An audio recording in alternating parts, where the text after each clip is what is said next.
Hola, hola, ¿me escuchan? Sí, Lisa, se le escucha. Ya, un poquito con fallas tu examen. Ahora se ve grabando, ¿no? Sí, Lice. ¿Se ve la pantalla igual? La diapositiva, ¿ven? Sí, sí. Ya. Estábamos viendo desde la anterior clase la segunda parte, ¿no? Entonces vamos a hacer como un resumen.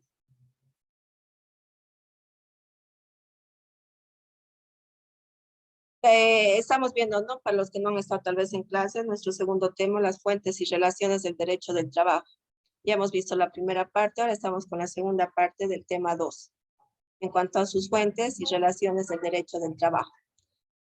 En cuanto a las fuentes del derecho del trabajo, hemos dicho, ¿no? Que el término fuente del derecho designa todo lo que contribuye o ha contribuido a crear el conjunto de reglas jurídicas aplicables hoy por las personas en los países con derecho escrito. Y las fuentes del derecho son generalmente encontradas en tratados internacionales, constituciones, leyes y reglamentos. Ya estamos haciendo como un repaso nomás, porque ya hemos visto estas partes. Ahora vamos a ver el tema de las fuentes del derecho laboral. Un segundito, por favor.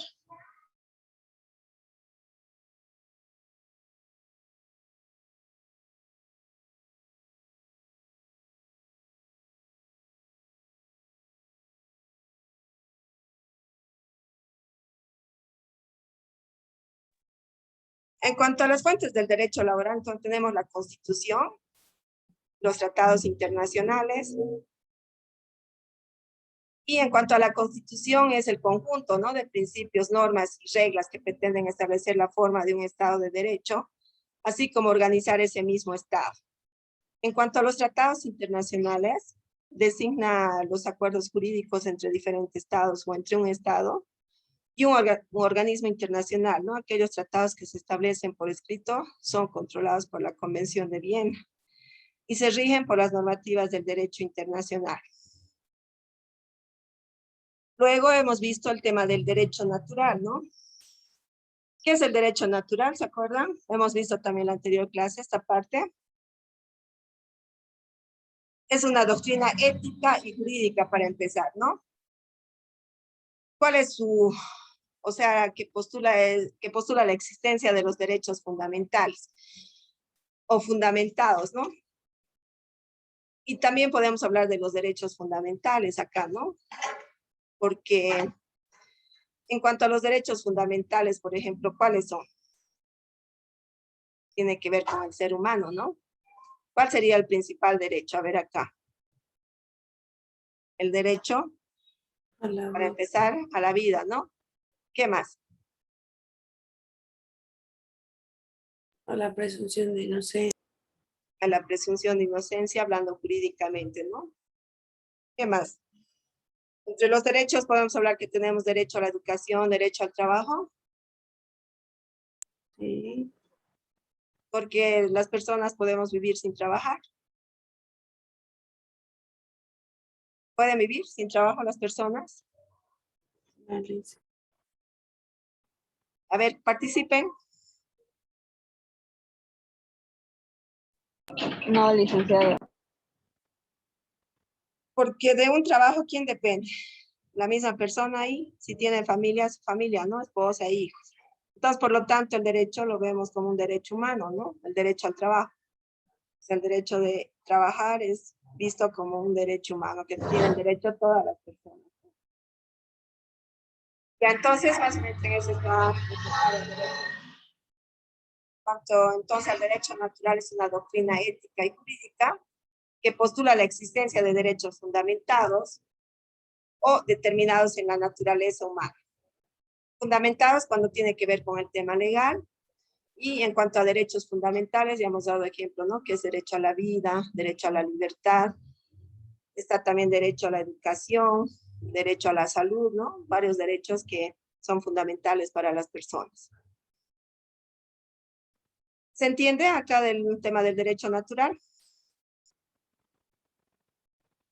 ¿O tienen alguna duda? Entonces, el derecho natural tiene que ver con la naturaleza humana, ¿no? la cual propugna la existencia de un conjunto de derechos universales, anteriores y superiores e independientes al derecho escrito, al derecho positivo y al derecho consuetudinario. Y vamos a ir viéndolos cada uno. Aquí vamos a ver en cuanto a las determinaciones internacionales, es que la determinación es la facultad de obedecer a la propia reflexión o determinación del derecho internacional. Implica el derecho de los pueblos indígenas a decidir sobre su propio futuro, por ejemplo, sobre su forma de gobierno, tienen autoridades y representantes por normas y procedimientos propios de las naciones y pueblos indígenas, ¿no? Originario campesino. Antes, por ejemplo, estos pueblos no eran reconocidos, ¿no? ¿Cuántas etnias, por ejemplo, tenemos actualmente en Bolivia? ¿Quién sabe? ¿Cuántas 36. etnias? 36 etnias, ¿no? Sí. Con las cuales están reconocidos y está en la Constitución Política del Estado, ¿no? O sea, ahí están reconocidos también. Porque antes eran marginados, ¿no? Entonces, para ser reconocidos sus derechos de las personas, enfocándonos un poco en los derechos humanos, entonces, ante la ley, por ejemplo, todos somos iguales, sin distinción. O es que tendría que haber distinción cuando se trata de leyes. O es que la ley va a ir, digamos, a favor del que tiene más dinero que el que no tiene. ¿Cómo es? O la ley tiene que ser pareja para todos, ¿no? Ese es el fin, ¿no? Sin discriminación alguna. En cuanto a las fuentes del derecho laboral, hemos dicho que es la Constitución Política del Estado, la ley, la doctrina, los tratados internacionales.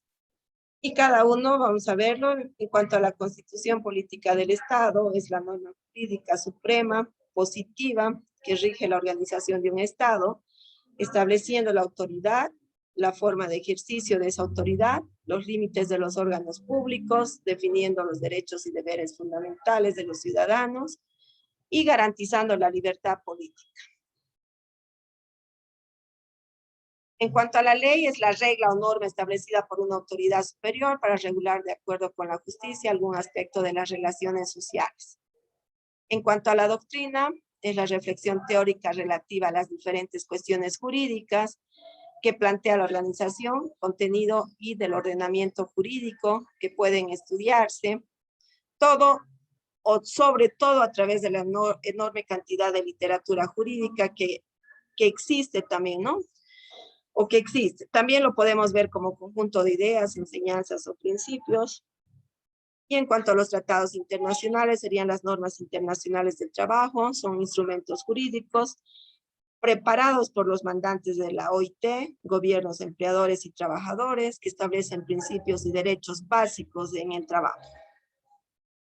Un tratado internacional es un acuerdo celebrado por escrito entre estados y otros sujetos de derecho internacional como las organizaciones y regido por el derecho internacional. Entre todo lo que hemos ido avanzando, hemos visto qué es la OIT, por ejemplo. Es un organismo internacional. Ya hemos visto en el primer tema acerca de la OIT.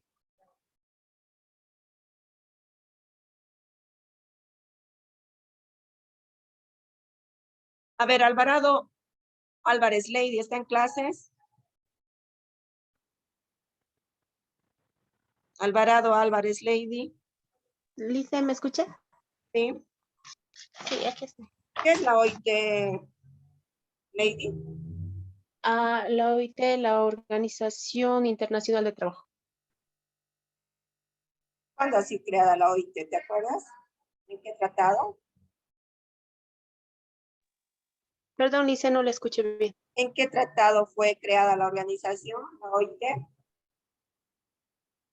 Si no me equivoco, en el Tratado de Versalles, Lice.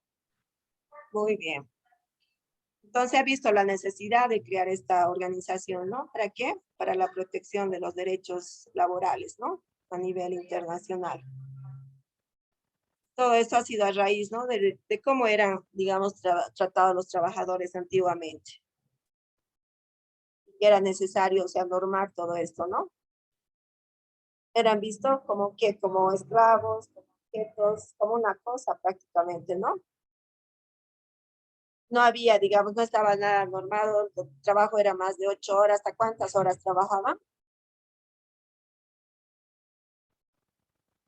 15 horas. Hasta 15 horas, ¿no? Entonces, y actualmente, gracias a la OIT, es que está todo el tema del trabajo reglamentado, ¿no? Porque actualmente, ¿cuántas horas son de trabajo? ¿Cuántas horas? 8 horas al día. 8 horas, lo que está reglamentado según la Ley General del Trabajo, ¿no? Porque ¿qué pasa cuando se trabaja más de 8 horas? Se cancela horas extras. Horas extras, ¿no? Y cuando es fin de semana o feriados, se paga el doble, ¿no? Hasta el triple en casos de, por ejemplo, si son trabajos que son en una diciembre, ¿no? Cuando corre riesgo la salud, entonces dependiendo de eso se va a ver si es el doble o el triple el pago, de acuerdo al trabajo que realiza. ¿Ya? Entonces, un tratado internacional es un acuerdo celebrado por escrito entre estados y otros sujetos de derecho internacional, como las organizaciones, y regido por el derecho internacional. Entonces, cuando hay tratados, quien rige todas estas normas es el derecho internacional, ¿ya?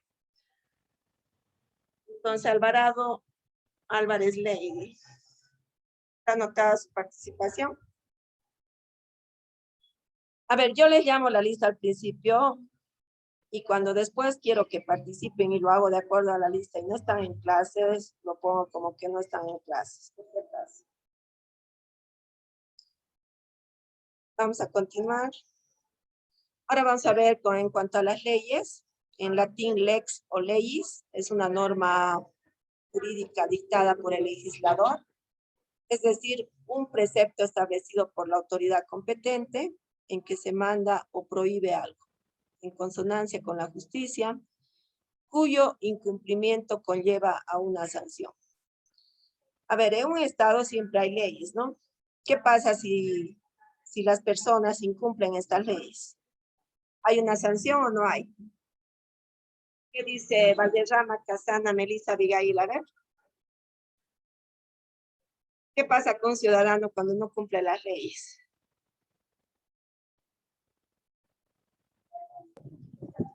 ¿Está Casana, Melissa?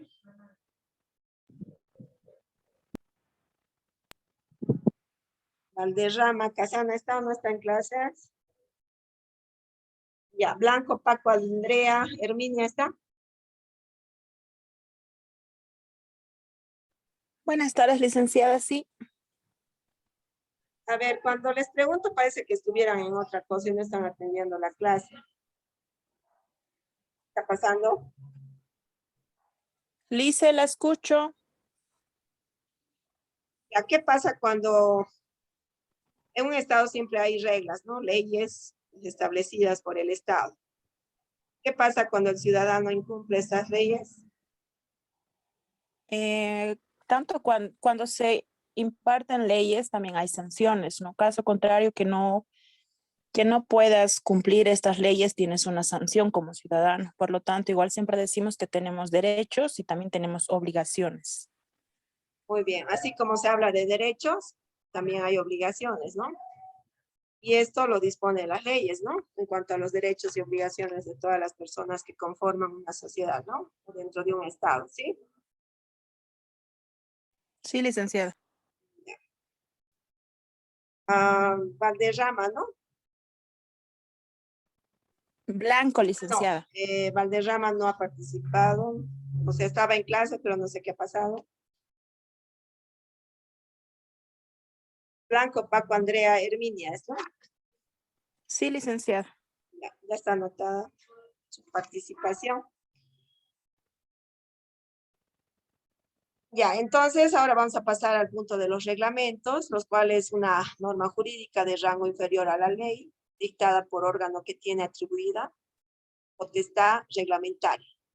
Los reglamentos no pueden regular materias reservadas a la ley, ni infringir normas de dicho rango. Entonces, la ley siempre va a estar por encima de los reglamentos. ¿Ya? pero es una rama jurídica, ¿no? De rango inferior a la ley, dictada por un órgano que tiene atribuida potestad reglamentaria y los reglamentos no pueden regular materias reservadas a la ley ni infringir normas con dicho rango. Acá, por ejemplo, tienen el cuadrito en cuanto a las fuentes del derecho laboral. ¿Cuáles son las fuentes? Son 4, ¿no? ¿Cuáles son? La Constitución, los tratados internacionales, la ley y los reglamentos. Puede ser pregunta de examen que les diga mencione las 4 fuentes del derecho o cuántas fuentes tiene el derecho laboral y decir que me desarrollen, digamos, puede ser que desarrollen los tratados o puede ser que desarrollen los reglamentos. Así puede ser enfocada la pregunta. ¿Ya? Ahora vamos a ver en el tema de la jurisprudencia, que es un conjunto de las sentencias, decisiones o fallos dictados por los tribunales de justicia o las autoridades gubernativas y que pueden repercutir en sentencias posteriores. Y en algunos países la jurisprudencia puede ser una fuente del derecho directa o indirectamente. En cuanto a la justicia social, se enfoca generalmente a la repartición justa y equitativa de los bienes y servicios básicos necesarios para el desarrollo y el desenvolvimiento de una persona en la sociedad, como por ejemplo el bienestar socioafectivo, la educación, la salud y los derechos humanos. Entonces, con la justicia social está enfocado especialmente en la persona en cuanto a sus derechos, ¿no? Derechos fundamentales. En cuanto a los usos y costumbres, está relacionado con el derecho consuetudinario, la cual es una rama del derecho, tiene fuerza y se recurre a él cuando no existe ley. O norma jurídica escrita aplicable a un hecho conceptualmente en un término opuesto al del derecho escrito. Cuando se basan sus normas de una comunidad, por ejemplo, se basan más por el derecho consuetudinario, ¿no? El cual también está reconocido legalmente. Y el cual, como acá estamos viendo, que tiene sus orígenes en los mismos inicios de lo que hoy llamamos sociedad, ¿no? Al principio todos se regían por el derecho consuetudinario. Y actualmente, o sea, así en el campo, en lugares alejados, también se rigen por el derecho consuetudinario. Vamos a continuar. En cuanto a sus principios generales, el derecho del trabajo, son que los principios generales del derecho tienen 3 funciones que tienen incidencia importante en las normas del ordenamiento, y estas son la función creativa, la función interpretativa y la función integradora. En cuanto a la función creativa, establece que antes de promulgar la norma jurídica, el legislador debe conocer los principios para inspirarse en ellos y poder positivizarlos. En cuanto a la función interpretativa, implica que al interpretar las normas, el operador debe inspirarse en los principios para garantizar una cabal interpretación.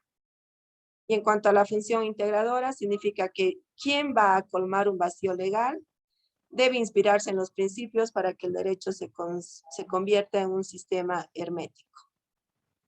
Ya, en cuanto entonces a los principios generales, dentro de los principios generales tenemos la función creativa, la función interpretativa y la función integradora.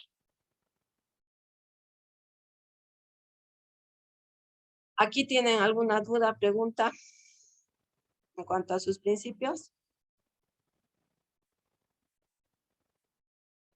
¿Está claro? A ver, Fuentes Mejía Elizabeth, ¿tiene alguna pregunta en cuanto a los principios generales del derecho?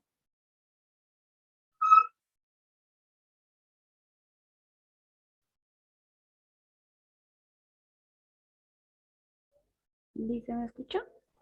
Fuentes Mejía Elizabeth, Sí, ¿me escucha, ¿me dice? escucha? Sí, sí, adelante.